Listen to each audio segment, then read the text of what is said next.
तो दोस्तों मुझे माफ़ कर देना। मेरे को अच्छी तरह से पता है कि सेकेंड एपिसोड लेकर आने बहुत ज़्यादा ही टाइम लग गया, लेकिन दोस्तों मेरी पर्सनल कामों की वजह से मैं सेकेंड एपिसोड जल्दी अपलोड नहीं कर पाया। मैं आगे से वादा करता हूँ कि आगे का एपिसोड मैं जल्द से जल्द लाने की कोशिश करूँगा। तो जिसने भी इस कहानी का फर्स्ट एपिसोड नहीं देखा है तो कृपया करके पहला एपिसोड देख लेना, ताकि आपको सेकेंड एपिसोड समझने में आसानी हो। तो चलो दोस्तों सीधा जाते हैं अपनी मेन पॉइंट की तरफ। तो हम सब ने देखा कि पहले एपिसोड के लास्ट में सैनिक अपने मेन कैरेक्टर को ज़ोरदार मुक्का मारता है। अब उसके आगे तो सेकेंड एपिसोड की शुरुआत होती है अपने मेन कैरेक्टर से, जहाँ पर अपना मेन कैरेक्टर उस सैनिक को पूछते कि एक मिनट, तुमने अभी मेरे साथ क्या किया है? ये सब तुम क्यों कर रहे हो? आखिरकार तुमने मुझे मारा क्यों? तो सैनिक कहता है बकवास बंद करो और मुकाबला करना शुरू करो। तो अपना सैनिक अपना मेन कैरेक्टर को ज़ोरदार मार मारते जाता है और अपना मेन कैरेक्टर से डॉज पे डॉज करते जाते हैं।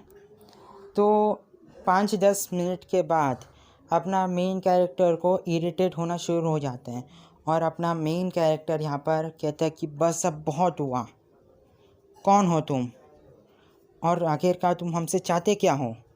तो सैनिक अपने मेन कैरेक्टर की बात नहीं सुनता है और अपना मेन कैरेक्टर के ऊपर वार पे वार करते जाते हैं और अपना मेन कैरेक्टर कहता है कि बस अब बहुत हुआ, और उसके तुरंत बाद अपना मेन कैरेक्टर भी उस सैनिक से लड़ने के लिए चले जाता है। तो यहाँ पर सैनिक और अपना मेन कैरेक्टर के बीच में मुकाबला शुरू हो चुकी है। कुछ समय बाद सैनिक अपने मेन कैरेक्टर से कहता है बच्चों का खेल बस अब बहुत हुआ, अब शुरू करते हैं असली खेल, क्योंकि मुझे इस खेल में बिल्कुल मज़ा नहीं आ रहा है। और ये बात सुनने के बाद अपना मेन कैरेक्टर कहता है क्या तुम्हारे कहने का मतलब क्या है? आखिरकार तुम क्या करना चाहते हो? आखिरकार तुम हमसे चाहते क्या हो? क्यों हमारे पीछे पड़ रहे हो? और इसके बाद सैनिक अपने को सुपर नेचुरल पावर की मदद से और एक हाथ में बहुत बड़ा बॉल क्रिएट कर देता है और सैनिक कहता है अब इस खेल में असली मज़ा आएगा।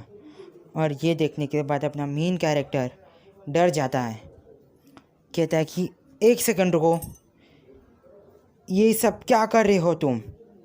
और सैनिक अपना मेन कैरेक्टर के ऊपर वार करना ही चाहता है और अपना मेन कैरेक्टर मन के अंदर कहता है शिट, अब मैं क्या करूं? तो स्पिरिट कहती है इसमें तुम फिक्र मत करो, मैं इसे देखता हूँ। और वो स्पिरिट सीधा घुस जाती है अपने सैनिक के शरीर के अंदर, और जैसे स्पिरिट सैनिक के शरीर के अंदर घुस जाता है सैनिक आउट ऑफ कंट्रोल हो जाता है और सैनिक अपने खुद के बॉडी पर कंट्रोल नहीं कर पाता। सैनिक दर्द के मारे चिल्लाता है, चीखता है, और यहाँ पर अपना मेन कैरेक्टर थोड़ा खुश हो जाता है और कहता है क्या बात है मुकु, मुझे तुमसे यही उम्मीद थी, अब आगे का खेल मैं ख़त्म करूँगा। तो यहाँ पर अपना मेन कैरेक्टर उसके हाथ में एक तलवार होता है और वह तलवार से जैसे ही सैनिक के ऊपर वार करने जाता है सैनिक जोर का चिल्लाता है और अपने अंदर से एक आग क्रिएट करता है, और वो आग इतनी पावरफुल रहती है कि स्पिरिट भी उस आग को कंट्रोल नहीं कर पाता, यानी कि मुंह को सीधा सैनिक के शरीर के अंदर से बाहर निकलता है और सैनिक अपना मेन कैरेक्टर को ज़ोरदार मुक्का मारता है और अपना मेन कैरेक्टर दूर जाके गिरता है। अब अपना मेन कैरेक्टर के पास अब कोई रास्ता नहीं होता, कोई तरीका नहीं होता इस सैनिक को हराने के लिए।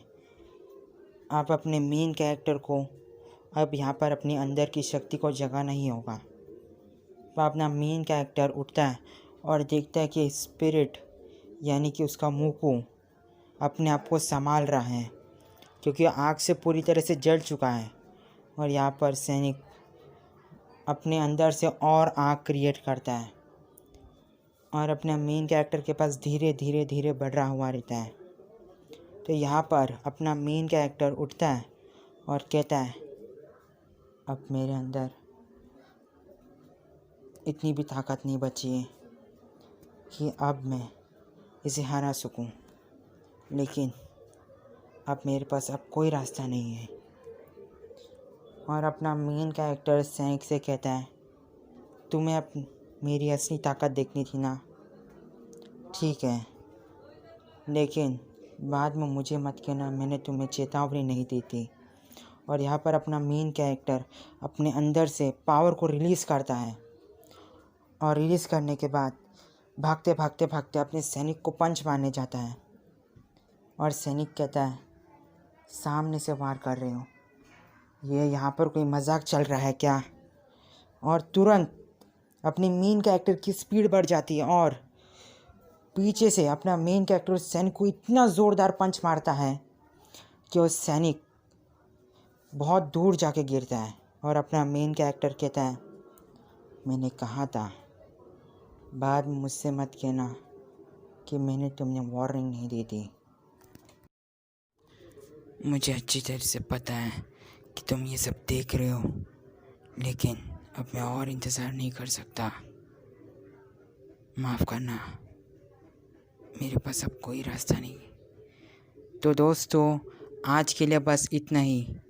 मैं उम्मीद करता हूँ कि आप लोगों को कहानी बहुत ज़्यादा पसंद आ रही है।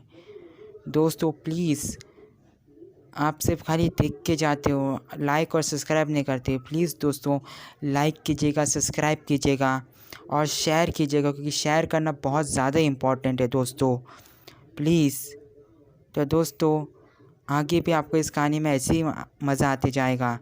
प्लीज़ मुझे सपोर्ट करते रहिएगा और मेरे चैनल को देखते रहिएगा। और अगली वीडियो बहुत जल्द आने वाली है। तब तक के लिए अलविदा, सायोनारा दोस्तों।